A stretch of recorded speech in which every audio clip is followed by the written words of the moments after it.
headphones on for best experience. In today's video, we will explore Menelik. 1. Was a legendary first emperor of Ethiopia's Solomonic dynasty title. 1. The birth of a dynasty, Menelik I, and the Solomonic lineage, peace in the 10th century BCE, during the reign of King Solomon of Israel.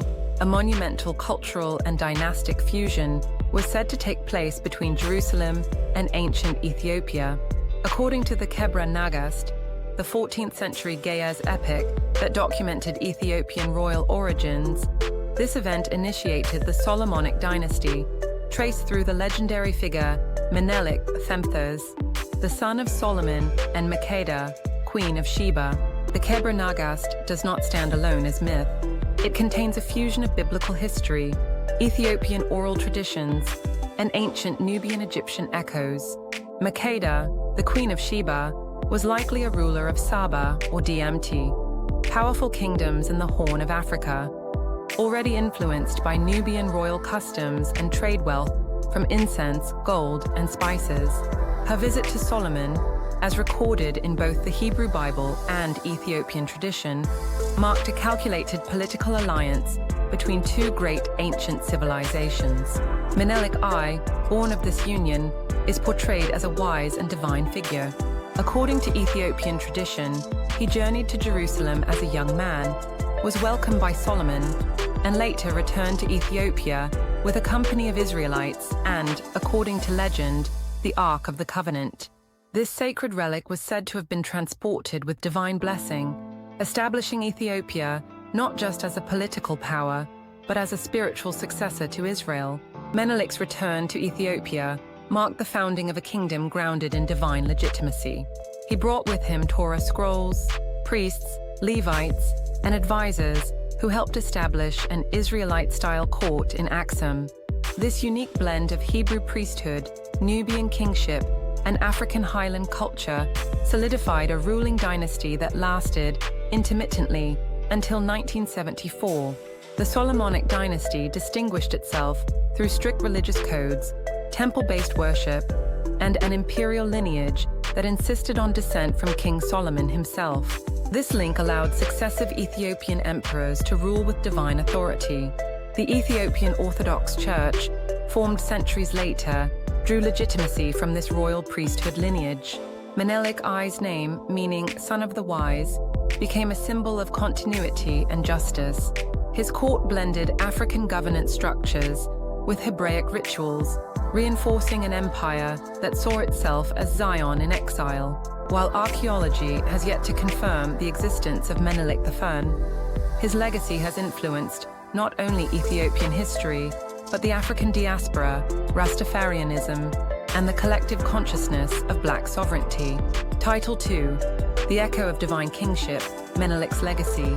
Across continents, Menelik's reign did not just mark the beginning of a dynasty. It set the stage for nearly 3,000 years of continuous Ethiopian statehood. The capital at Aksum, later Lalibela and Gondar, became centers of religion, scholarship, and architecture. Under the Solomonic dynasty, Ethiopia resisted numerous foreign invasions and retained its sovereignty during the scramble for Africa. The claim to the Ark of the Covenant in Aksum's Church of Our Lady Mary of Zion remains a central belief in Ethiopian Orthodox Christianity.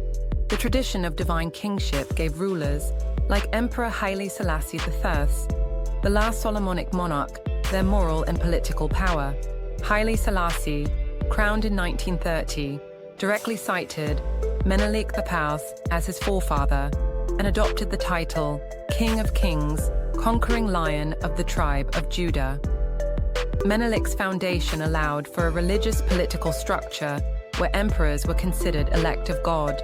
This resulted in a fusion of governance, religion, and national identity rarely paralleled elsewhere. Even during the Islamic expansions, Jesuit missions, and colonial threats, Ethiopian rulers cited their Solomonic origin to preserve national unity.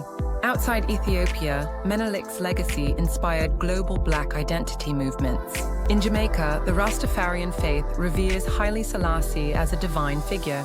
The lineage from Menelik to Selassie is seen as evidence of God's presence in black kingship, a counter-narrative to colonialism and white supremacy. From a historical lens, Menelik I symbolizes more than a legendary monarch. He embodies the intersection of African power, spiritual authority, and political resilience. His story is a powerful archetype of divine rulership and historical endurance.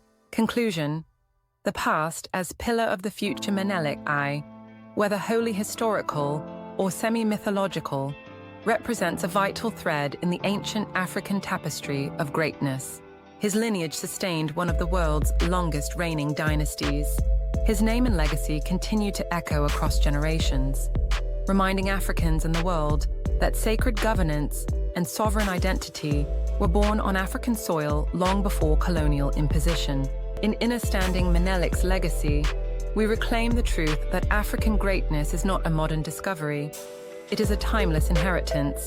Let this self-knowledge awaken a return to wisdom, sovereignty, and divine purpose rooted in the power of the past. Kindly click like, subscribe, and share this channel.